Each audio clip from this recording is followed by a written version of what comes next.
Assalamualaikum warahmatullahi wabarakatuh. Perkenalkan, saya Hana Syahirah dengan NIM 2351 2030 1111052. Pada proyek akhir ini, saya akan mempresentasikan proposal mini desain mengenai sistem kerja positif untuk meningkatkan well-being dan work engagement pekerja di PT Pertamina Geothermal Energi Tbk.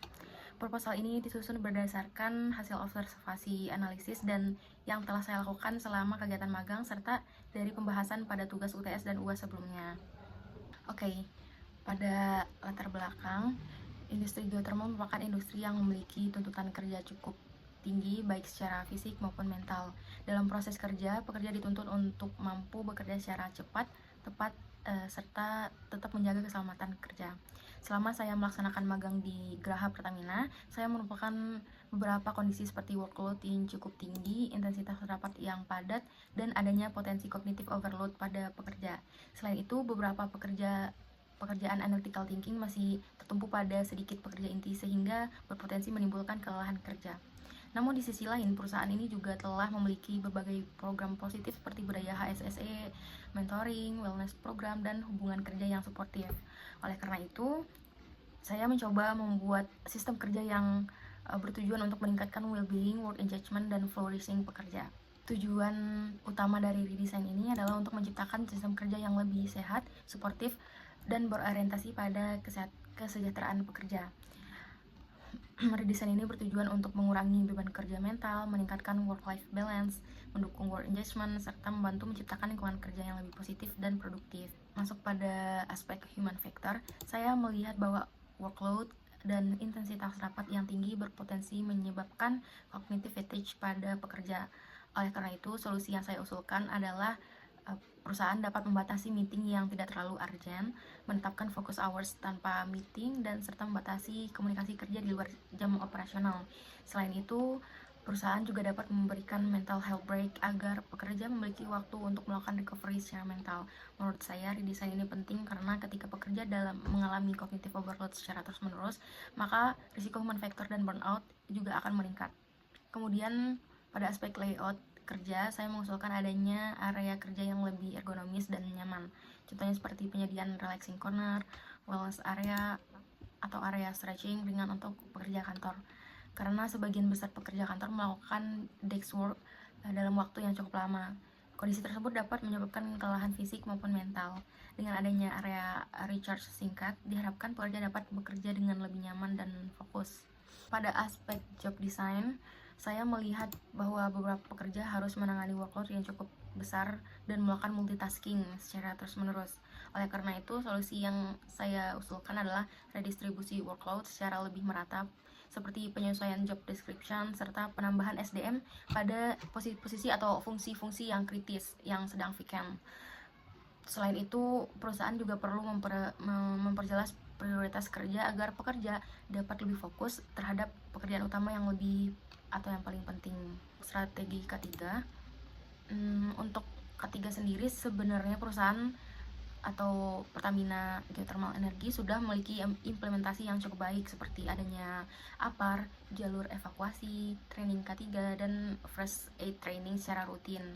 Namun menurut saya strategi ketiga dapat dikembangkan lebih lanjut dengan menambahkan edukasi ergonomi kerja kantor, fatigue management, dan campaign kesehatan mental pekerja. Karena saat ini keselamatan kerja tidak hanya berkaitan dengan keselamatan fisik saja, tetapi juga kesehatan psikologis pekerja. Pada aspek positif organizational design, saya melihat bahwa budaya kerja yang suportif sangat penting untuk menjaga kenyamanan psikologis pekerja. Oleh karena itu, saya mengusulkan adanya leadership training terkait empathy communication dan psychological safety. Selain itu, employee appreciation program juga dapat membantu pekerja merasa lebih dihargai dan diperhatikan. Pada Pertamina Geothermal sendiri sebenarnya sudah ada leadership training, tapi terkadang untuk beberapa posisi itu masih kurang maksimal. Dan menurut saya lingkungan kerja yang sehat bukan hanya tentang target kerja, tapi juga bagaimana organisasi memperlakukan pekerjanya. Pada aspek strength based on crafting, pada aspek ini perusahaan dapat membantu pekerja untuk bekerja sesuai dengan kekuatan dan potensi yang dimiliki. Contohnya seperti coaching berbasis potensi dan pengembangan skill personal. Dengan begitu, pekerja tidak hanya bekerja untuk menyelesaikan tugas, tetapi juga merasa berkembang dan memiliki kesempatan untuk mengoptimalkan kemampuannya. Kemudian untuk intervensi work engagement, untuk meningkatkan aspek ini, perusahaan dapat mengadakan sharing session rutin, mentoring berkala, serta employee appreciation program. Selain itu, pekerja juga perlu diberikan ruang untuk menyampaikan aspirasi dan feedback secara terbuka. Ketika pekerja merasa didengar dan dihargai, maka engagement dan loyalitas terhadap organisasi juga akan meningkat.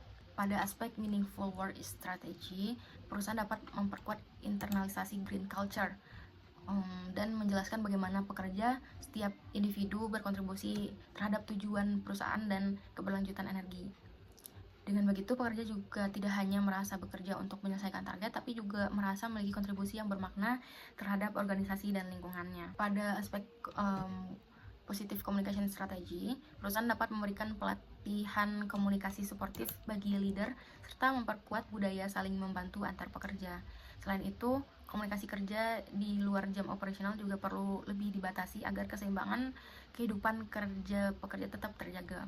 Karena komunikasi yang sehat akan membantu menciptakan hubungan kerja yang lebih harmonis dan mengurangi tekanan psikologis pekerja. Sebagai kesimpulan, redesign sistem kerja diperlukan untuk membantu organisasi mengurangi cognitive overload, kelelahan kerja, tekanan psikologis pekerja. Kemudian melalui strategi human factor, positive organizational, meaningful work, dan work engagement intervention, organisasi dapat menciptakan lingkungan kerja yang lebih sehat, sportif, dan produktif. Harapannya, redesign ini tidak hanya meningkatkan well-being pekerja, tapi juga mendukung transformasi organisasi yang positif secara berkelanjutan. Oke, berikut daftar pustaka yang saya gunakan. Sekian dari saya, terima kasih. Wassalamualaikum warahmatullahi wabarakatuh.